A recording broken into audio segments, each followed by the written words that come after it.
喂，好啦，咁咧，我哋咧就要嚟同阿 KC 又要傾下偈咯。今日係我哋第幾次錄音？第二次啫嘛。第二次係嘛？咁你有聽翻你上次講過啲嘢噶嘛？聽咗啲啦。你覺得上次還好嘛？即係有冇啲改進嘅空間？改進空間嘅意思係，即係我哋我自己啲唔係話你點講話你改進嘅空間啊！我冇諗過你問呢個問題。？OK。咁有冇啲值得讚嘅空間？首先咁樣好啲，我哋正面啲。好有啦。唔正面咩改進啊，改進咪即係唔好。？OK，好啊。咁我哋唔好改進，我哋正面都正面有啲咩係值得讚嘅？我一路都有聽你哋呢個 channel，係忠實粉絲啊！連呢個 KKBox 都有嘅，其實。Oh my god！即係你本身幫你哋宣傳緊。等陣先，我哋冇 KKBox 喎。點解我聽到嘅？我有我記得喎。我哋得幾樣嘢 ，Spotify 啦，但係我跟住 Apple Podcast 啦，仲有呢個 YouTube。唔係喎，我記得好似有有喎，係啊，我揾到啊，有記得好似你有我分俾你睇 double search double 咁有喎，係啊。你撳一次，我記得係好似有嘅，因為然後就係啊，唔係啊，佢一擺嗰個串流咧就擺晒咁滯嘅，應該。可能你望一望都冇出嚟。叫咩啊？叫咩？叫咩？我哋繼續翻。呢有啦，半冇嘅。冇咗有冇咗？Oh no！你撳多次係咪？中文係嘛？即係如果中文，search 咯，上次唔知 search 咗啲咩喎？我中文你咪 search 咗啲奇怪唔係。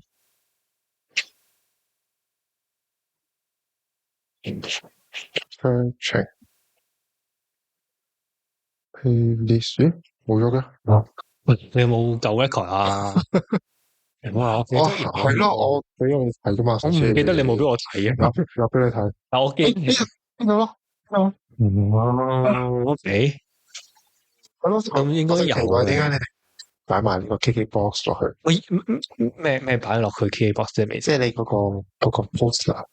哦，因為香港人好少用 KKBox。都唔係，都有用。OK 啦 ，anyway，我記得咧，因為我有 send 俾啲 friend 嘅，我就冚唪唥成扎嗰啲串流嗰度有嗰啲嘢，我就打晒上去。因為我記得就有 KKBox，所以 anyway 啦，是但啦。咁咧，喂，咁你有我哋 fans 啊，你聽開我哋嘅 podcast 啊，咁你覺得最好聽嘅邊一集？問題嚟啊！最好聽，咁你最有印象嗰集？喂，有啲厚喎。哎呀，講笑啫，你唔好咁後面先。嗱 OK 嘅，我中意嘅，我中意嘅。講笑啫，大家唔好咁上心啊！仲有我上次講嗰個遊戲機嗰都記得。遊戲機係嘛？啲回憶嗰啲，集體回憶係嘛？係啊，都中意聽呢啲咯。講下啲仲有啲咩九型人格嗰啲咯。九型人格有冇自己 check 下？你係咩人格？我有啊，唔係你自己。OK，呢啲換㗎。咁好啦，我哋今日嘅主題嚟嘅咯。咁啦，係啦，歡迎大家嚟到我哋嘅半熟咖啡啊。咁啊，我係大老闆啦。我係 KC 啊。我係阿大啊。咁我哋今日咧就想講下呢個哲學嘅，咁但係咧哲學有分好多種啊，太多啦。我哋今日講下，即係圍繞下道德或者教育，因為你係本身係教育噶嘛。咁我哋圍繞下呢啲，即係咁我哋生活上有嘅嘢嚟講下。你最近有冇睇套戲啊？邊套？哎呀，佢叫做爸爸啊，不過咧我諗大家都冇睇過咁滯㗎啦，冇睇過，都幾好睇。咁啊，但係咁我就唔可以我唔可以劇透咧。死啦！我可唔可以劇透啊？都都可以少少嘅。但我唔劇透咯，我淨係因為呢本書咧係講電影嘅，不過唔係講緊爸爸個圖啊。咁啊，佢都好似有類似咁嘅經歷啦，就話有一單案咧就殺咗屋企人。咁啊有人咧就衝出嚟就話啦，哦喂，喂，點解依家香港地仲有人衝出嚟殺屋企人噶？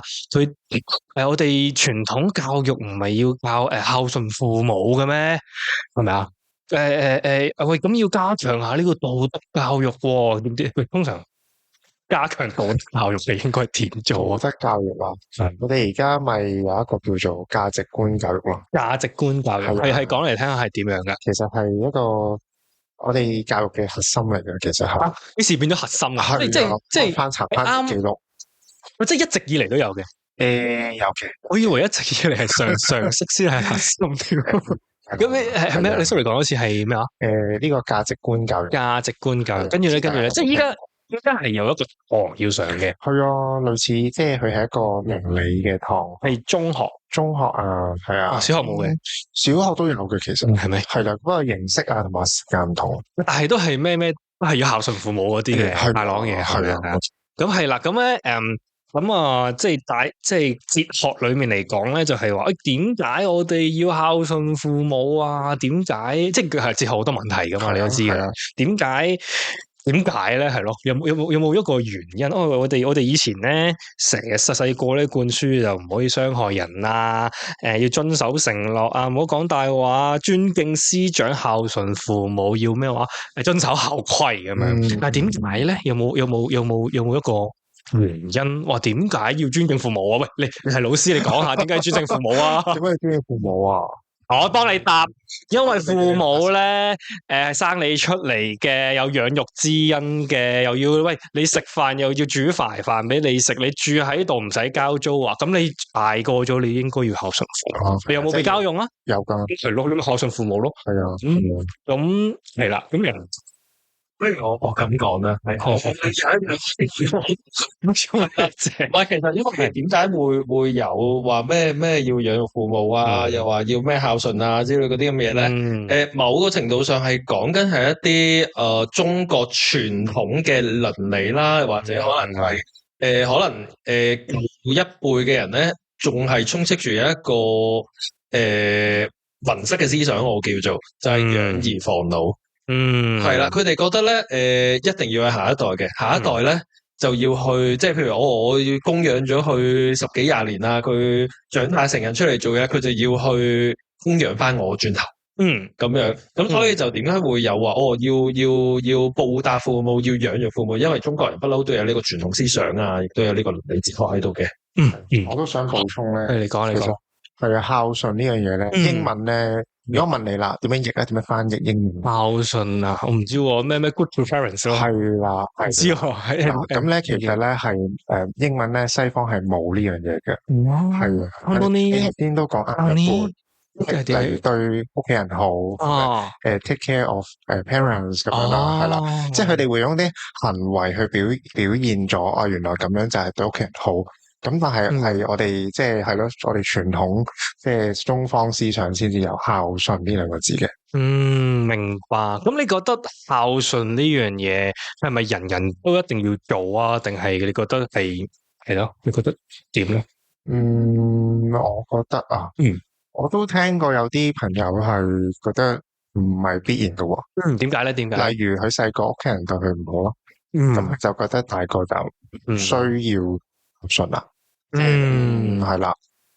我都覺得係。你覺得咧？我想問下孝順嘅定義係乜嘢？孝順啊，你講定義啊？我覺得啊，你講孝順定義就係後輩嘅要對翻自己嘅屋企人，就前輩係啦。我諗一種尊重啦，其實即係咩孔融讓梨嗰啲。我想問下，如果淨係齋俾錢，算唔算係孝順父母咧？齋俾錢呢個係關乎價值觀嘅問題。Oh my god！OK，又唔完全算係咯。但係如果我冇錢俾，但係我好關心啲父母咧，咁樣啊，好關心父母，點樣關心法先？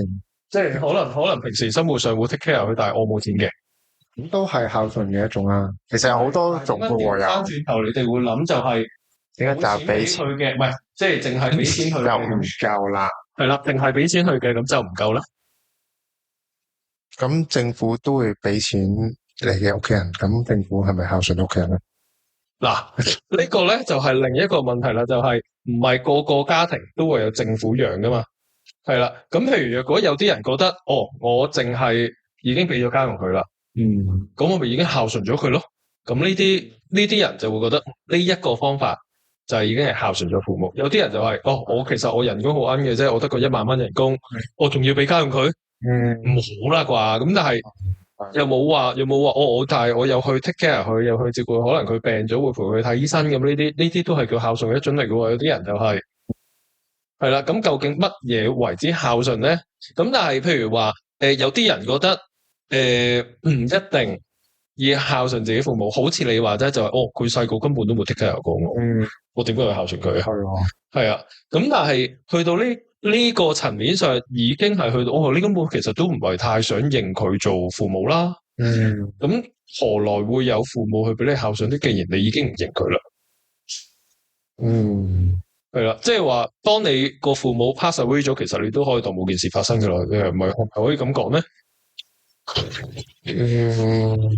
咁的確上係嘅，不過有啲屋企人可能覺得，即係從錢嗰方面去諗咯，即係可以唔知最近有套戲啊，即係講嗰個阿媽可以唔認個仔，得你咪唔好認我咯，你俾啲錢我咪，我哋斷絕關係咯。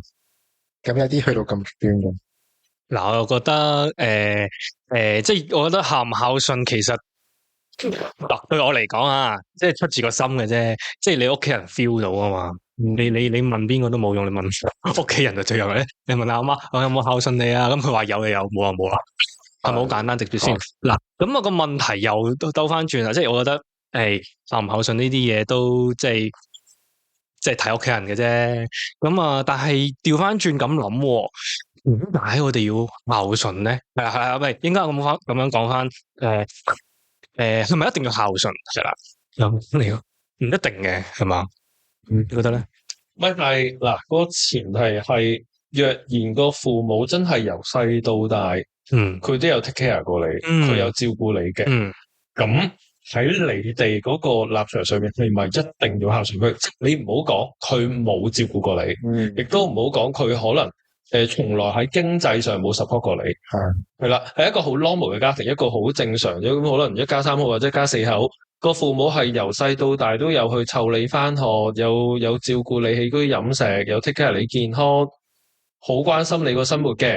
咁去到你大個，你係咪一定要孝順佢咧？對於你哋兩個嚟講，嗱，各位聽眾記住，呢個係哲學，係冇對與錯噶。OK， 我哋繼續。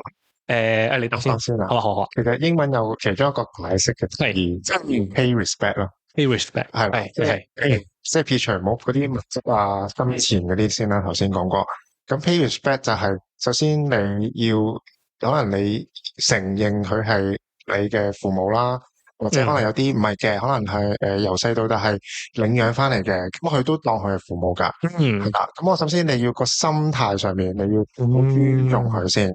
好啦，咁其實所有嘢都係由心而發噶嘛，冇錯，做所有嘢係啦。咁我諗頭先即係都講過就係話，唔係你即係唔係我哋實際上做啲乜嘢。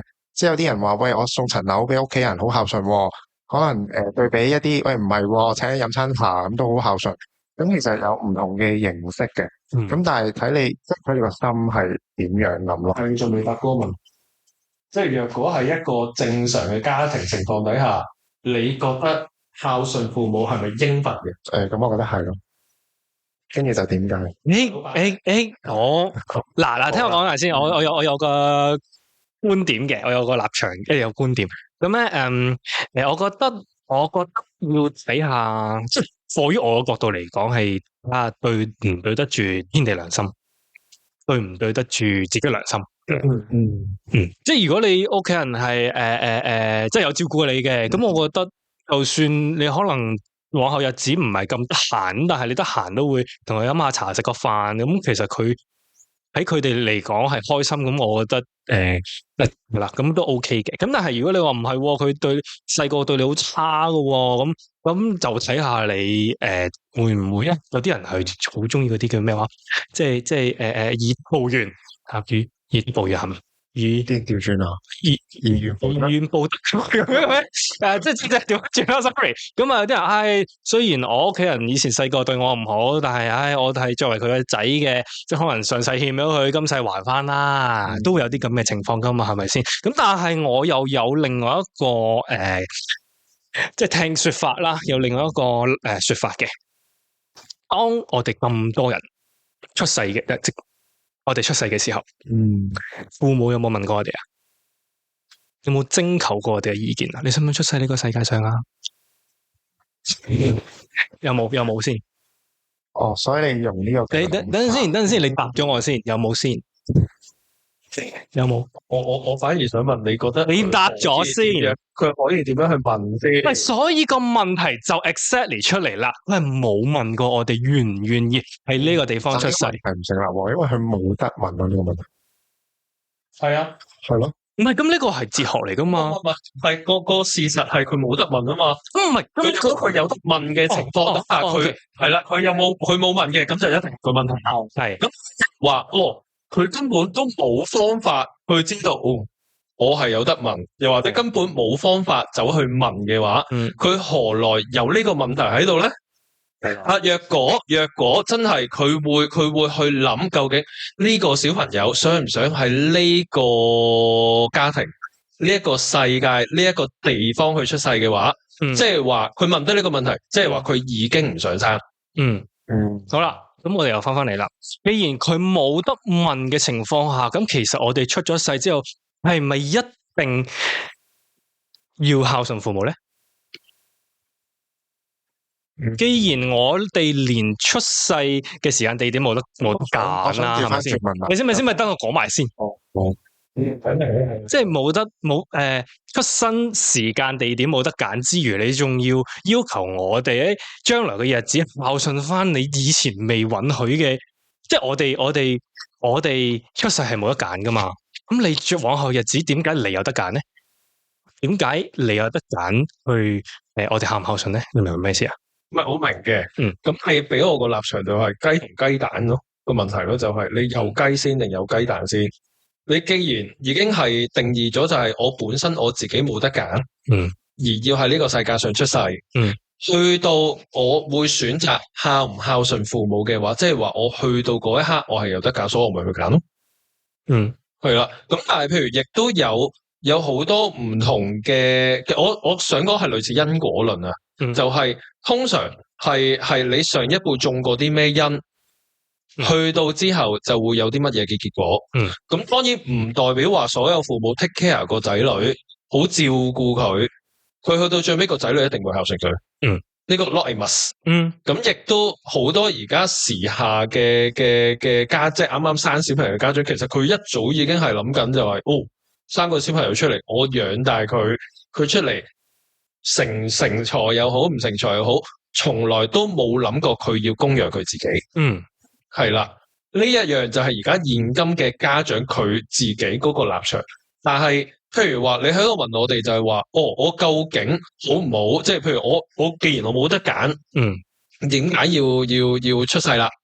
咁而去到我而家，譬如我真係一個正常家庭，佢個父母係好 take care 我嘅，咁我喺正常啊個立場嚟去諗就係，既然個父母都咁嘅養育咗我咁耐咯，我報答又好，我還恩又好，乜嘢嘅原因都好正常我都應該要去 take care 翻佢哋啊，咁樣冇理由劈佢一二邊噶噃。咁當然其實亦都有啲反社會人格，又或者可能有啲人係覺得出嚟你收落嚟咁又點啫？我唔照顧你就唔照顧你噶啦，關我咩事啊？係啊，你生我落嚟都冇問我啦。我大個咗都唔使問你意見啦。咁樣諗，咁點解要唔孝順先？呢個第一，咁可能有啲人係為咗自己的益處啊，又或者我冇能力做到呢樣嘢啊，或者呢個第二樣嘢啦。咁另外就係我啱啱諗到就係一個責任嘅問題，即係例如可能你身為一個公民，你就要交稅咁樣，即係例如呢個例子咁樣。咁你喺一個班房入邊，咁可能你學生咁有啲責任嘅嘢，咁你就要做咯，即係要交功課，呢啲係要做嘅嘢。即係我覺得，有啲位係咯，你個責任啊，即係你呢個角色就要做翻個角色要做嘅嘢。咪通常咧，去到諗呢樣嘢咧，嗰下咧，即係我唔想孝順個父母呢啲咧，通常都開始有少少心理咯。唔係因為你睇啲劇多咧，就係通常嗰啲已經開始有啲心理扭曲噶啦。係啊，因為佢除非佢真係個父母本身真係話，即係可能你本身個細個成長個環境真係唔係太過好，咁。去到最尾，你話，我唔想理佢，都好正常。但係，譬如如果真係出生一個正常家庭嘅話，其實除非嗰個人開始心理係有啲問題嘅話，其實都好少可會聽到有呢啲咁嘅倫理問題。係咯，同埋即係我覺得又有血緣關係，即係佢係世界上唯一嘅親人喎，冇噶咯。即係我諗佢有啲即係嗱，科學解釋就 DNA，咁佢同你係即係作為相似嘅。咁你連呢個人都唔孝順，咁我諗你身邊啲朋友啊嗰啲都唔會對佢哋好咯。可唔可以咁樣去推你落去咧？我覺得絕對係可以，因為其實咪就係我成日都係用天，又唔係我都唔好講天乜啦吓。嗰啲平時電視劇都睇得多嘅，真係。你通常啲奸角咧，咪就係嗰陣時郭晉安咪成日做啲咩創世紀啊，唔知咩嗰啲咁咧，通常都係又殺老豆又殺老母，跟住又殺埋個兄弟，跟住最後都係眾叛親離，最後自己跳樓自殺嗰啲，親不認嘅。係啊，通常都係啲咁嘅人噶咯喎。啱啊，有啲孤僻咯，如果唔係咯，有啲孤僻咁樣，係咯，關你點睇？即係，所以即係唔係？等陣先，你問完呢個問題，即係話俾着你，點解要去孝順父母先？點解要去孝順父母？點解？因為你問完我哋，咁你都要答噶嘛？咪點？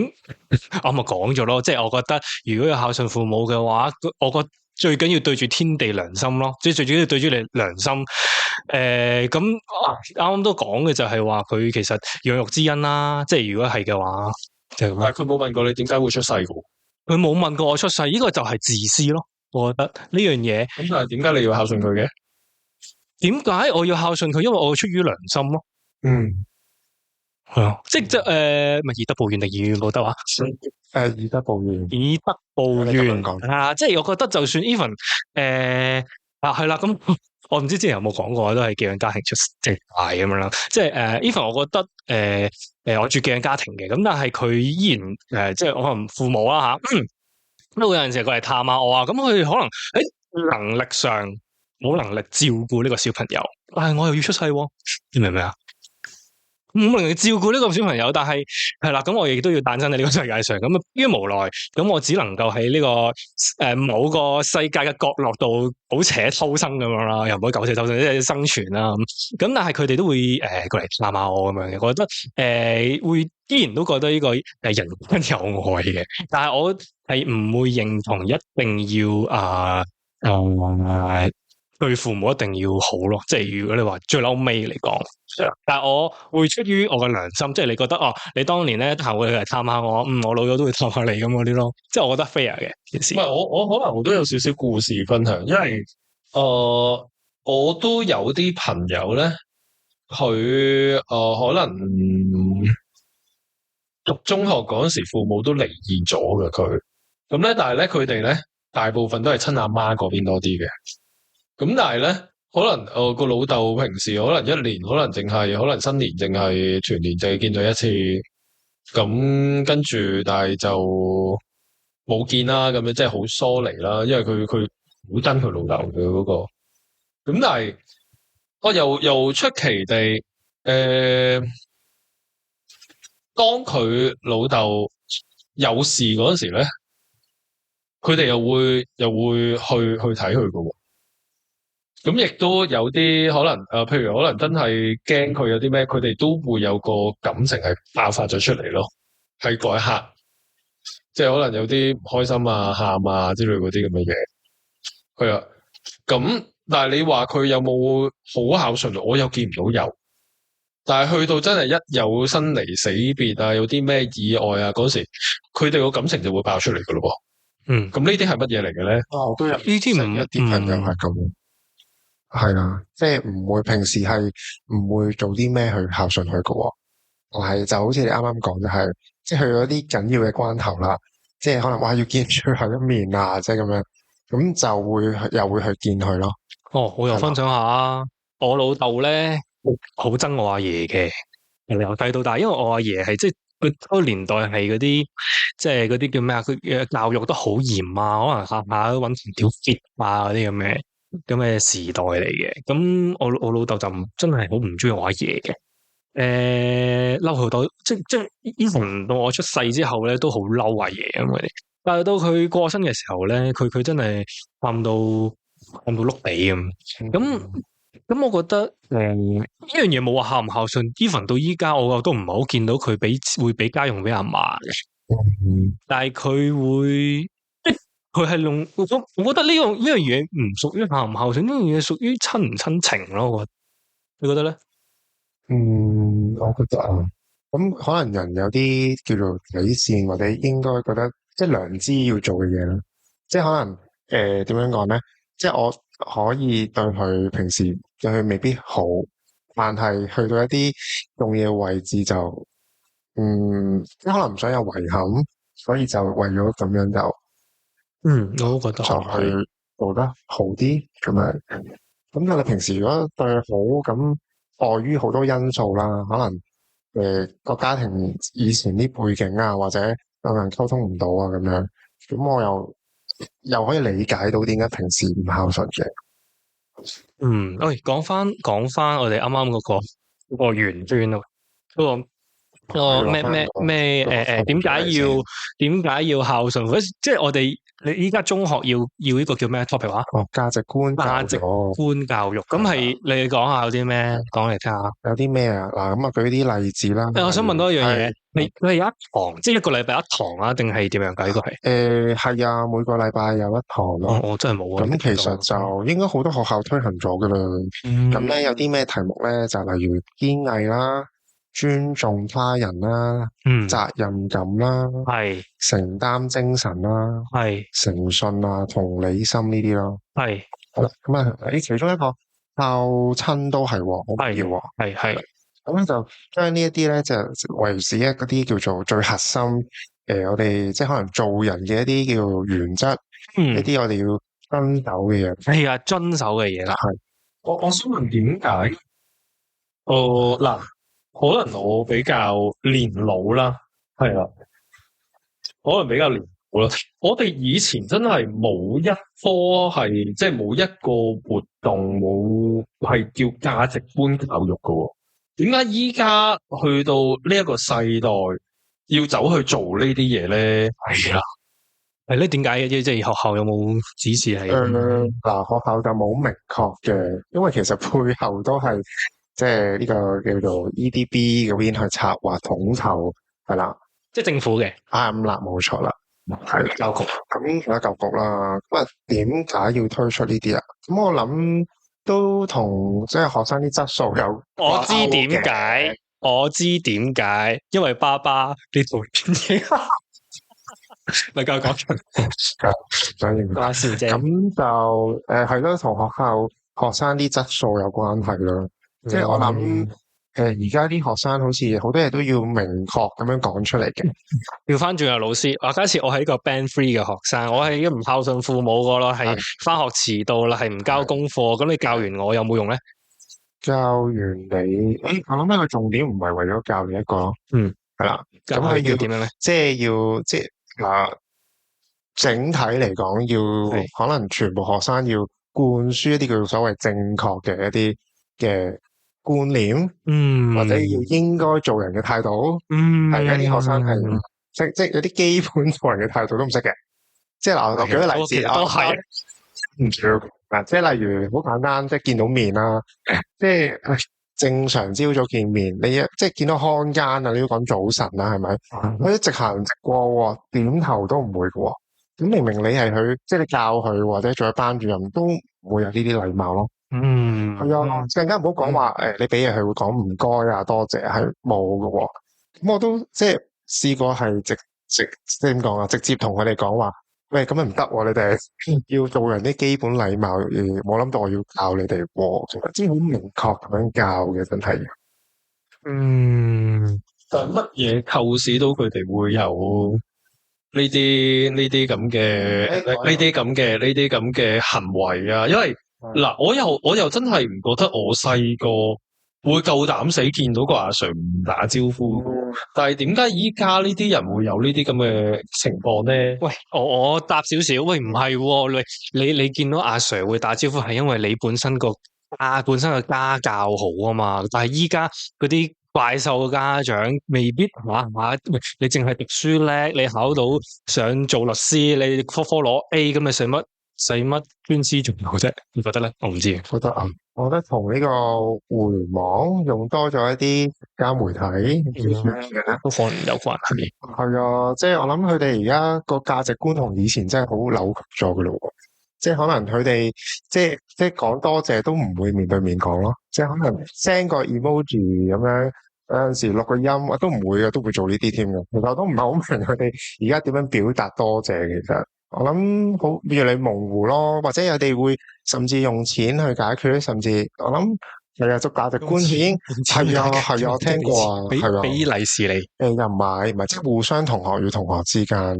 即係有啲所有嘢都要用錢去計嘅，我都聽過。好現實，好犀利。我諗起你揸我錢啊，你揸我38000，我哋用錢解決好冇？唔需要咯，我哋成年人就唔需要用呢啲方法解決咯。都唔嘅，即係其實都而家我哋講緊嗰個，即係而家中學應該都係啲Z世代啦。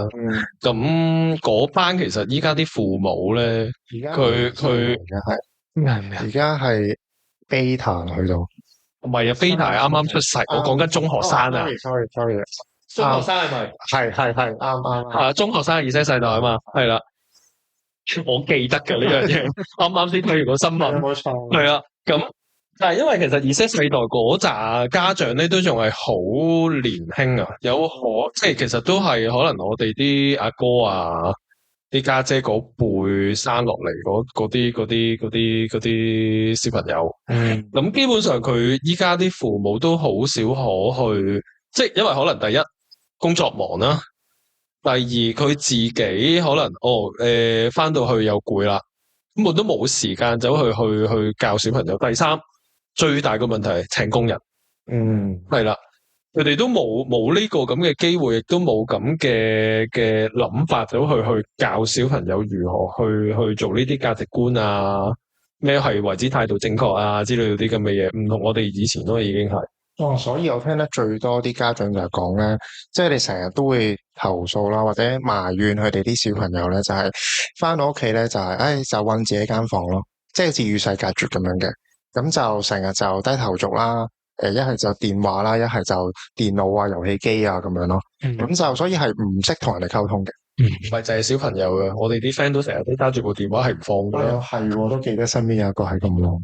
日日都揸住部電話嘅。啱，係，仲要埋我哋一齊去打機添。係啊，冇錯啊。你知我講邊個噶嘛？我知嘅，知啦。係咯。你點睇啊，大老闆？我覺得每個人有唔同嘅嗜好，都係一件好事嚟嘅。記得住啲良心就得噶啦，係咪？係頭啦，係啩？喂，認同，係啩吓？OK，anyway 啦，咁咁你啱啱講係啦，我哋又兜翻去哲學嘅問題啊，不如少少啊。哲學咧就話俾我哋聽，點解有道德呢樣嘢啊？即係你話齋，喂，點解我哋要孝順父母？好似我以前細個咁樣咧，我以前有個校寫㗎，咩四種顏色咧，咩仁愛虔誠嗰啲咧，你有冇啊？有。你係咩啊？咩啊？四色，即係我係仁愛勤誠，跟住咩綠啊、黃啊、紅啊、黑啊，唔記得藍咁咯。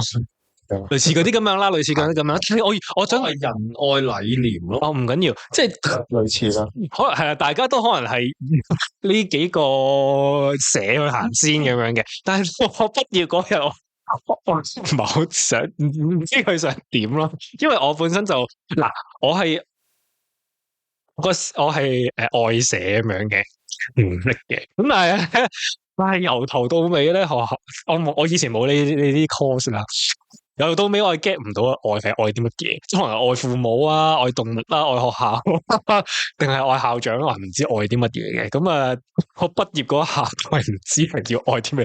唔好話咁咩形群城嗰啲咁樣啦。我冇，可能我冇聽書啦吓。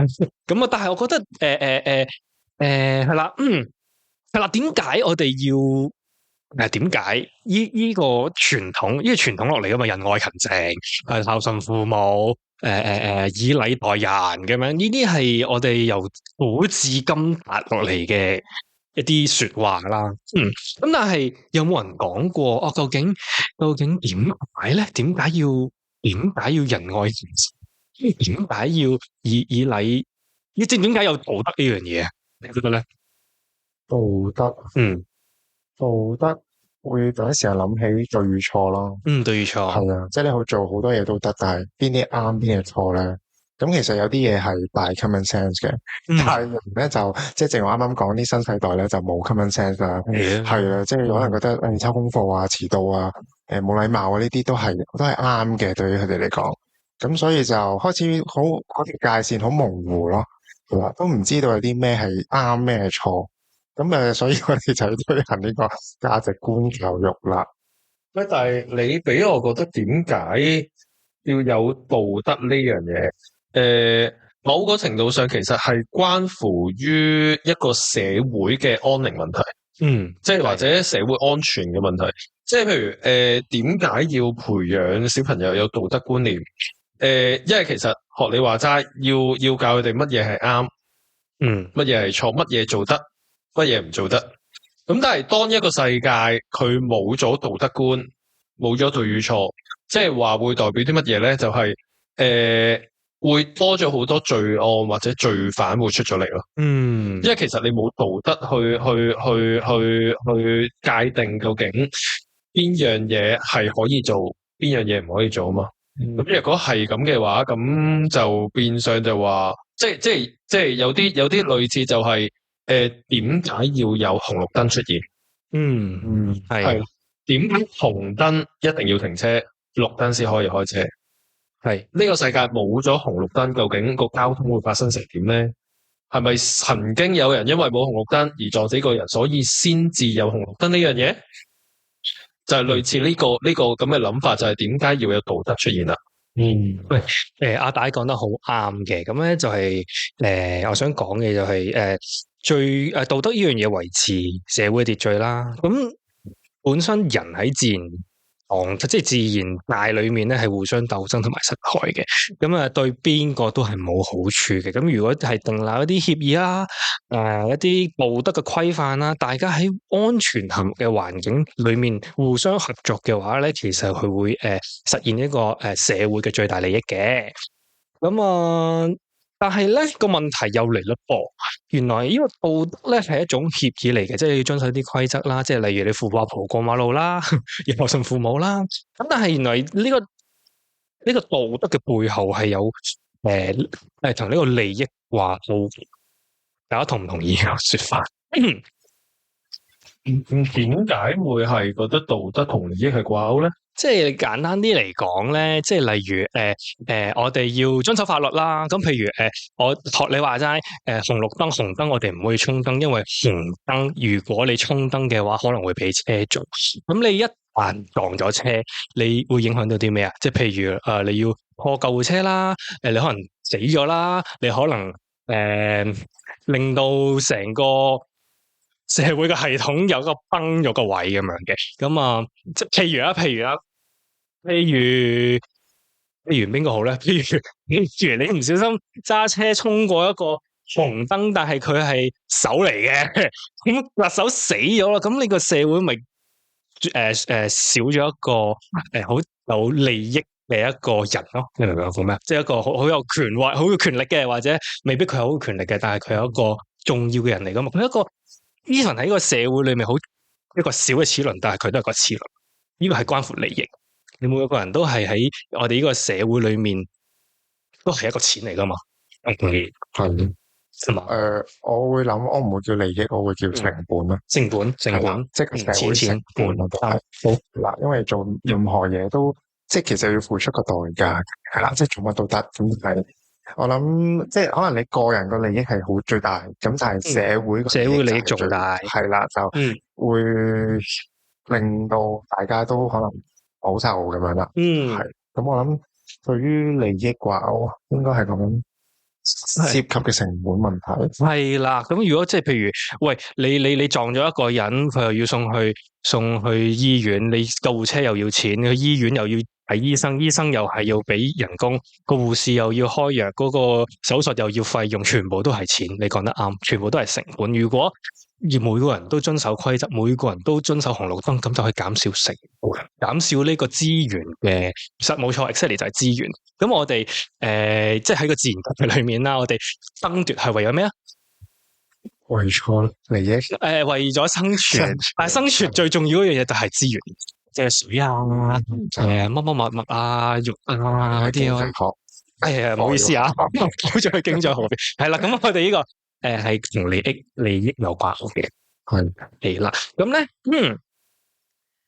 係啦，原來咧，咁但係我又覺得你嗰個價值觀學係咪？價值觀咧，係啦，有另外一樣嘢喎，喂，我即係有套電影啦，就話咧，即係我都係好似個命題咁問嘅啫，即係你即係彈性咁都得嘅，即係話又有一個黑社會大佬，佢個孫女咧就俾人咗，殘殺咗佢，好慘嘅，叫咩肢解咗啦，好慘啊！咁個兇手咧就走咗佬啊，但係佢又受咗傷，咁佢就話咧，我派10億過嚟，邊個攞到佢人頭咧？邊個咧就可以攞到10億啦？咁套戲裏面咧，無論係護士啊、醫生啊、警察啊 ，even 可能係佢自己個 team，即係個 team 人裏面咧，都會有人想殺佢。咁你覺得殺人，即係你覺得呢樣嘢係點樣咧？你覺得呢樣嘢係好啊，定係唔好咧？即係覺得個黑社會大佬人，即係為咗報復而殺人，係咪？係啦，我覺得唔好咯。點解咧？咁但係咁樣，即係如果好啦，我唔殺佢啦，我俾警察捉咗啦，佢都係坐監咯，你先即係整走唔到你嘅心頭之恨，咁點算好？但其實我哋人係冇權去殺人噶嘛。係喺個法律層面係咯，係啦，同埋即係冤冤相報咯，即係你殺人佢又殺你，跟住可能佢有個仔嘅，咁佢又激，咁咧係啦。咁其實好多啲電影橋段都係咁樣，係唔會有完結嘅一日咯。係你講得啱，即係點解呢個世界有戰爭？就係因為大家不斷報復，不斷係傷害對方，而殺對方。所以我覺得唔應該用殺人去解決問題。咁但係，如果喺呢個道德層面嚟講，但係好啦，警察。點樣講？即係警察啊、護士啊，都追殺佢，佢哋已經脫離咗佢哋嘅道德咯。咁但係點解佢哋即係譬如你講得啱啊？殺人係唔啱啊！佢黑社會大佬係冇殺人啊，佢只係搵10億嚟收買你啫嘛。咁但係你佢哋去選擇想殺佢，你覺得呢樣嘢點樣？即係用錢用一個利益去同你交換一個道德。呢樣嘢你點睇？咩就係我諗唔係交唔交換個道德問題喎？呢樣嘢係咩問題咧？係即係譬如若果一個人佢更有道德都好，但係佢可能佢 let's say 我爭人1億嘅，係佢突然間呢一下佢俾夠10億我，但係我擺到明知呢1億我呢一世我都搵唔到噶啦，咁我會唔會鋌而走險去做？你俾我可能都會。根本已經係撇開咗道德嘅問題嗰下，就係我究竟個呢個社會需唔即係需求嘅問題，我需要呢樣嘢，所以我去幫呢個黑社會大佬去殺咗嗰個人。係啦。咁但係譬如若果我又調翻轉，若果我係個黑社會大佬，我要懟冧你老婆。係啦，我俾10億你。你好愛你老婆嘅，你會唔會懟冧你老婆啊？咁就要睇下佢嗰個需求喺邊度咯。係啦，所以 that's why 點解去到最尾就係講需求問題。係啦，就係當一個人佢係需要到呢啲錢，而佢亦都深知道就係我搵一世我都搵唔到噶啦。咁但係我亦都需要佢，咁咪佢就會鋌而走去做咯。咁但係譬如如果話我根本都唔需要大筆錢嘅，突然間，我點解要幫你使？係，你覺得咧？我覺得調翻轉啦。咁如果即係可能佢為咗達成一啲目的，但係佢可能目的唔係為咗錢咧，即係用另外一啲嘢去交換。咁如果係啦，咁嗱，哎呀，我都明啊，即係佢咁。但係如果佢又調翻轉啦，嗱，你依家個黑社會大佬依家唔用10億嚟收買你啦，佢知道個兇手匿咗去你屋企，然後佢捉咗你父母，然後係啦，要挾你啊！你唔將佢，你唔放佢人頭出嚟咧，我就懟冧你父母，咁點算啊？咁所以咪就係需求問題咯，就係我要救我父母，我就一定要殺咗佢咯。係就，但係我因為我知道我冇能力，去喺個黑社會嗰度，救到我父母。依家唯一一條路我可以救到我父母嘅就係我懟冧佢。咁我就會嘗試走去懟冧佢咯。係啦，但係咁就違反咗道德咯。但係呢係個需求嘅問題。要滿足咗基本嘅需要先。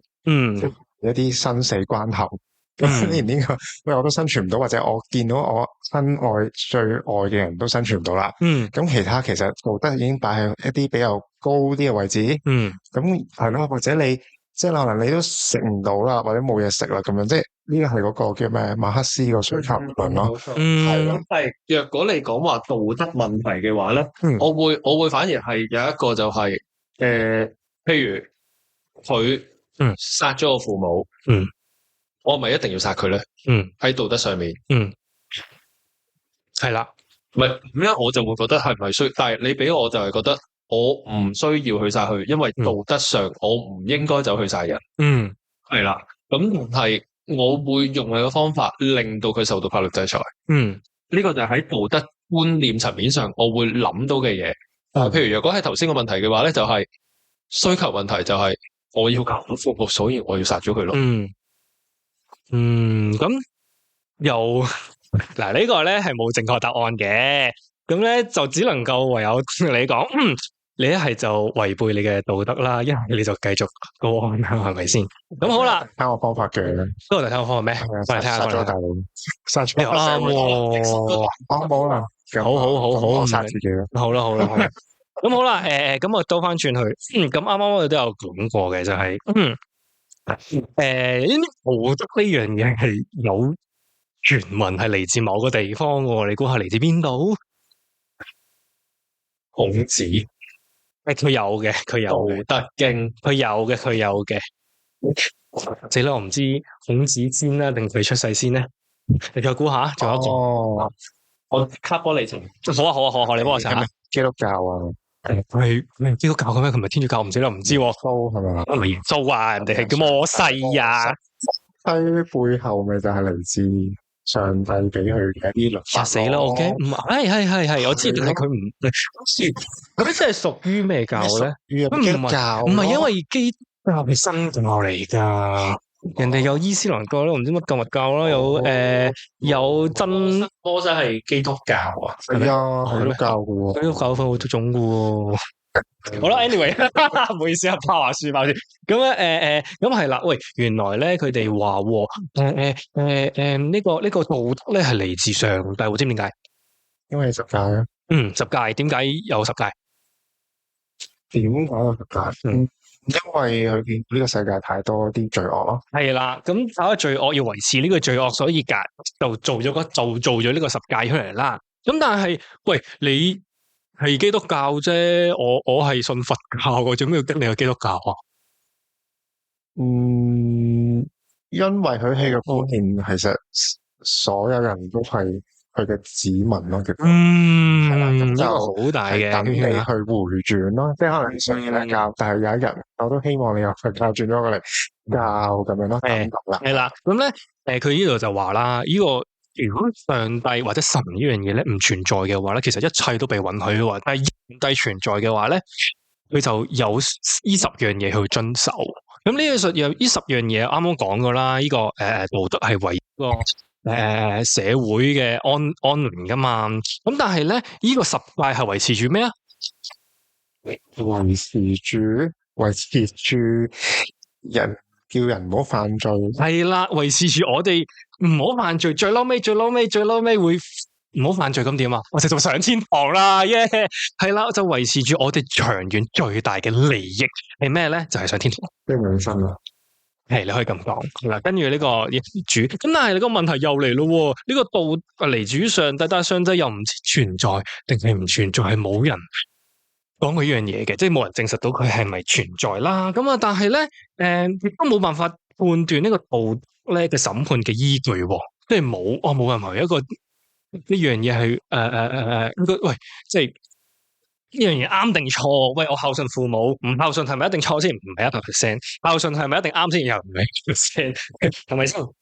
咁啊，冇，因為冇指標啊！你死咗之後咧，係冇人兜翻轉同你講呢個世界真係有天堂嘅，係冇噶嘛。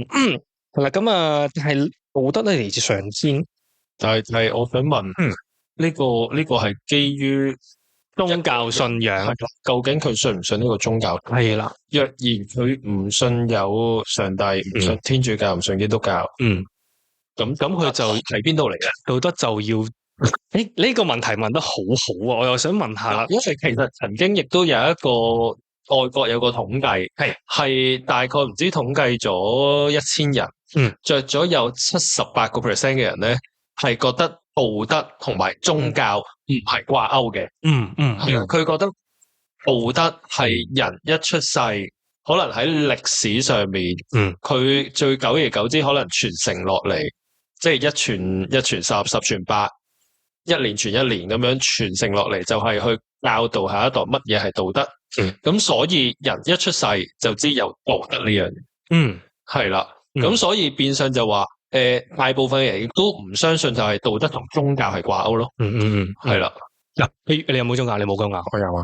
你有冇宗教啊？冇。OK，咁啊，譬如你冇宗教咁樣啦，咁你都會守規矩噶嘛？譬如你都會俾下家用啊，或者係父母啊咁樣，呢個就係道德咯。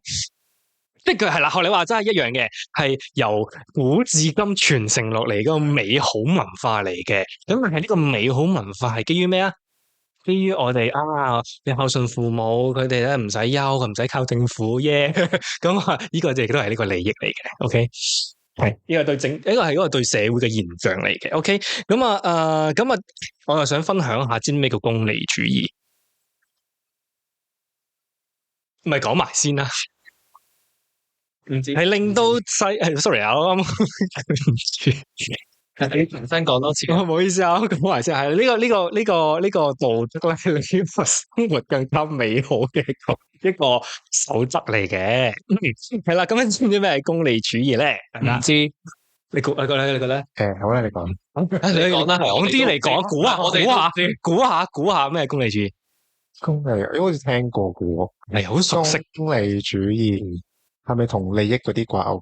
都係，所有嘢都同利益掛鈎。即係要將呢個功利即係極大化，將呢個利益要去到最大嘅。嗱，簡單啲講咧，係一個西方主流嘅思想嚟嘅。佢話咧，不如唔好判斷佢係對定係錯啦。直接如果個道德即成個過程，成個 result 啊，個結果。你帶佢嚟快樂大於痛苦嘅話咧，快樂大於痛苦嘅話咧，咁佢就係啱嘅。你同唔同意呢個說法？快樂大於痛苦但係唔代表痛苦唔係一件好嘅事嚟嘅。係啊，點解咧？即係人定係經歷過痛苦先至會成長。若果下下都係快樂嘅話，咁咪唔識成長咯。咁所以點解快樂一定係美好，唔一定，因為人生係一定要經過痛苦同埋快樂，先至會識得點樣去成長，亦都有自己嘅人生，亦都有自己記憶咯。喺嗰套 Inside Out 都係咁啦。即係人要由好多唔同嘅情感一齊組成噶嘛。即係快樂同痛苦其實可以同時存在。係啊，啱啊。一句就係人係感情嘅動物。嘅啱嘅，係啦，人一定係要經歷過啲感情，先至會知道乜嘢係人生咯。啱啊。所以呢個功利主義咧，就後來就俾人推翻咗啦。因為呢個功利主義咧講得啱嘅，即係唔一定話其實冇一個100% 嘅答案啦，即係冇話快樂就成長唔到，冇痛苦成長唔到。其實人生咧，學你話齋，就好似 Inside Out 咁樣，好多種唔同嘅經歷夾雜埋一齊出，所以每個人嘅成長都好唔同嘅。咁咧，所以咧有一個叫做康嘅人，佢就反對呢個功利主義，佢覺得咧，取決於動機啊，佢唔好話你做得樣嘢。快樂係大於痛苦就係啱，或者痛苦大於快樂係啱，冇一樣嘢大於邊個大於邊個係先係啱，冇嘅。佢就覺得係乜嘢係動機，即係例如孝順父母，你唔一定係啱，但係你覺得如果孝順父母呢個行為係過得起天地良心嘅話，咁呢樣嘢就係啱。明白。好，我頭先有少少更正啊吓，我都講錯咗道經係乜嘢？道德經唔係孔子，係老子。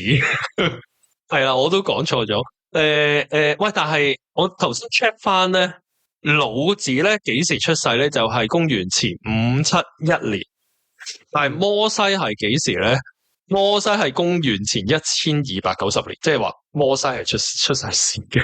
好嘢，摩西好嘢，即係十大先咯。又咁講，因為佢哋兩個係，我諗其實有啲難去追溯究竟邊個先後次序，反而係邊一個文化，即係我哋係由邊個文化傳承落嚟。即係譬如若果我哋講緊話，我可能係我哋一個中國人，咁我就要受呢個，即係我不嬲到咧受呢個中方嘅文化影響。即係譬如若果講話點解會有道德呢樣嘢，就會由係即係你俾我會覺得係由老子嗰一邊個道家思想嗰邊傳落嚟咯。係啦。我突然間諗到個問題就係道德呢樣嘢咧，係會隨住時代啦、時間啦，個標準係會唔同噶。冇錯，其實我都覺得係。咁所以就係會有我頭先講就話一傳十，十傳百，係去到即係自己時間推移不停咁進化，去到我哋呢一輩都係受到上一輩嘅影響。其實我覺得係退化緊添喎，而家嘅道德標準係咩？退化緊咯。點解咧？唔係咩？你話依家呢一代？係咯，因為其實佢而家要做呢個道德教育咧，咁所以佢就覺得呢一我所以就要做呢個道德教育啦。係啊，都可以咁啊，解決。好啊，去到最後咩講啊？咁快去最後嚟已經好啦。咁唯有我講一講啦。咁快跳去仲有幾版未講喎？講笑啫 ，OK。咁咧，咁其實我哋點解要道德，或者點解會無啦啦哲學？點解要教育？點解要對父母要孝順？其實道德係咩嚟嘅咧？道德就係大家遵守個社會，令到社會更加安寧啦，治安好啲啦。大家守呢個規矩咧，其實係都係屬於一個自我嘅表現嚟嘅。即係我哋做人要有道，係咪啊？要孝順父母，其實都係一個標準嚟嘅，一個準則嚟嘅，係令到人嘅有個精神嘅導向啊。你係人哋問你結婚嗰啲，你孝唔孝順父母嗰啲咧？咁原來你孝順父母嘅，我不嫁俾個女俾你都安心啲，係咪？即係一個精神，亦都係精神層面都有嘅一樣嘢嚟嘅。咁啊，事實上其實對環境去培養一啲有道嘅嘢咧，都係啱嘅。即係好似你學校咁樣啦，咁啊都要嗰個咩課啊？價值觀教育啦，即係要從細開始接觸嘅話，其實對每個人有發展都希望有啲幫助啦。雖然我唔知有冇幫助，希望有啦吓。咁係呢個制度嚟嘅，係幫助每個人咧都會有一個公平嘅競爭啦，合理去爭取自己嘅權益啦，都唔會危害社會嘅，同唔同意啊？同意係啦，咁就啱啦，乖，咁好啦，咁就得噶啦。唔係我再係啦，我都講多少少就係即係一句嘅啫。頭先我哋所講嘅嘢咧係冇啱，係錯嘅，係啦，大家自己去諗一諗，究竟喂乜嘢係道德？道德對你嚟講係啲乜嘢？我係咪應該要跟隨道德去做人咧？呢個就大家自己去諗啦。好，大老闆，好啦，咁我哋下次再講咯噃。咁咩啊？大家要記得咩 subscribe、share 同埋 comment。我真係次次都唔記得個。唔係 comment 咩？大家記得 comment、like、share 我哋嘅 Facebook、Instagram 同埋 YouTube 啦。好，多謝，好，拜拜。唔係咩？